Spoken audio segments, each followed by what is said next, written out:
கர்த்தர் சொல்லுகிறார், நானே பூமியையும் மனுஷனையும் பூமியில் மேலுள்ள மிருக ஜீவன்களையும் என் ஓங்கிய புய என் ஓங்கிய புயத்தினாலும் என் வல்லமையினாலும் உண்டாக்கினேன் என்று சொல்கிறார். அல்லேலூயா. அதுக்கப்புறம் சொல்லுகிறார், எனக்கு இஷ்டமானவுக்கு நான் அதை கொடுப்பேன் என்று. அல்லேலூயா. இது எரேமியா காலத்துல நேசருக்கு இஸ்ரவேல் தேசம் பாழாக்கப்பட போகிறது, அது நெருக்கப்பட போகிறது என்பதற்காக, அது கிட்டத்தட்ட நிர்மூலமாக போக போகிறது என்பதற்காக ஆண்டவர் சொன்ன வார்த்தை. அல்லேலூயா.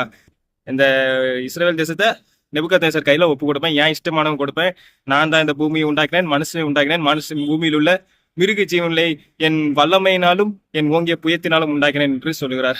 அல்லேலூயா. அப்போ இன்னைக்கு யாருக்கிட்ட ஒப்பு கொடுத்திருக்காருன்னு தெரியுமாங்க? இன்னைக்கு பரிசுத்த ஆவியானவர் மூலமாக நம் கையில் ஒப்பு கொடுத்திருக்கிறார். அல்லேலூயா. எப்படிங்க, எப்படி சொல்றீங்க அப்படின்னா, இயேசு கிறிஸ்து அவருக்கு அதிகாரம் இருந்தது, வானத்திலும் பூமியிலும் சகல அதிகாரம் அவருக்கு இருக்கிறது. அல்லேலூயா. நீங்கள் எபேசியர் 2ஆம் அதிகாரத்தை வாசி பார்த்தீங்க அப்படின்னா, அவரோட கூட உன்னதங்களில் உட்காரும்படி செய்தார். அல்லேலூயா. அதாவது நாம் இயேசு கிறிஸ்து பிதாவே தேவனுடைய வலது பட்சத்துல இயேசு கிறிஸ்து இருக்கிறார், அவருடைய வலது பட்சத்துல நம்ம இருக்கிறோம். அதுதான் நம்மளுடைய ஐடென்டிட்டி. அல்லேலூயா. இந்த உலக ஆசீர்வாதங்களை வைத்தோ இந்த உலக காரியங்களை வைத்தோ நம்மளுடைய ஐடென்டிட்டி கிடையாது. அல்லேலூயா. இயேசுடைய பிள்ளை, அவருடைய சீசன், அப்போஸ்தலன், அவருடைய வலது பஸ்ல உட்கார்ந்து இருக்கிற நபர் தான் நம்மளுடைய ஐடென்டிட்டி. அவர் பூமியின் ராஜாக்களுக்கு அதிபதி, நாமும் பூமியின் ராஜாக்களுக்கு அதிபதியாக தான் இருக்கிறோம். அல்லேலூயா. நம் அபிஷேகத்தின் மூலமாக என்ன தேவையோ அதை ஆண்டவர் செய்து முடிப்பார். அல்லேலூயா. அங்க பரலோகத்துக்கிற காரியங்களை கொண்டு வருவார் பரிசுத்த ஆவியானவர். இந்த உலக மனுஷங்களையும் இந்த உலகத்தை பார்த்து அறிந்திருக்கிறவங்க நம்ம அங்க இருக்கிற விஷயத்தை இங்க கொண்டு வந்து அப்படியே கொடுப்பார். அல்லேலூயா.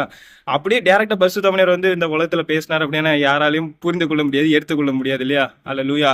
அங்க இருக்கிற விஷயத்தை நமக்கு கொண்டு வந்து நம் மூலமாக மற்றவர்களுக்கு கொடுக்கிறார். அல்லேலூயா.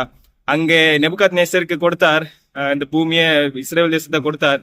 இங்கே நமக்கு தேவன் கொடுத்திருக்கிறார். அல்லேலூயா. ஏன்னா அவர் நம்ம கூட இருக்கிறார், நாம் அவரோடு இருக்கிறோம், அவரோட சிங்காசனத்துல இருக்கிறோம். நம் கையில தான் மொத்த பூமியும் கொடுத்துருவார். என்ன தேவையோ அந்த அபிஷேகத்தின் மூலமாக அன்லிமிட்டெட் ரிசோர்சஸ் என்ன வேணாலும் ஆர்டர் கொடுப்பார், தேவையை கொடுத்து ஆசீர்வதிப்பார். அல்லேலூயா. நம் கையில எல்லாத்தையும் கொடுத்து வச்சிருவார். கர்த்தர் தாமே ஆசீர்வதிப்பாராங்க.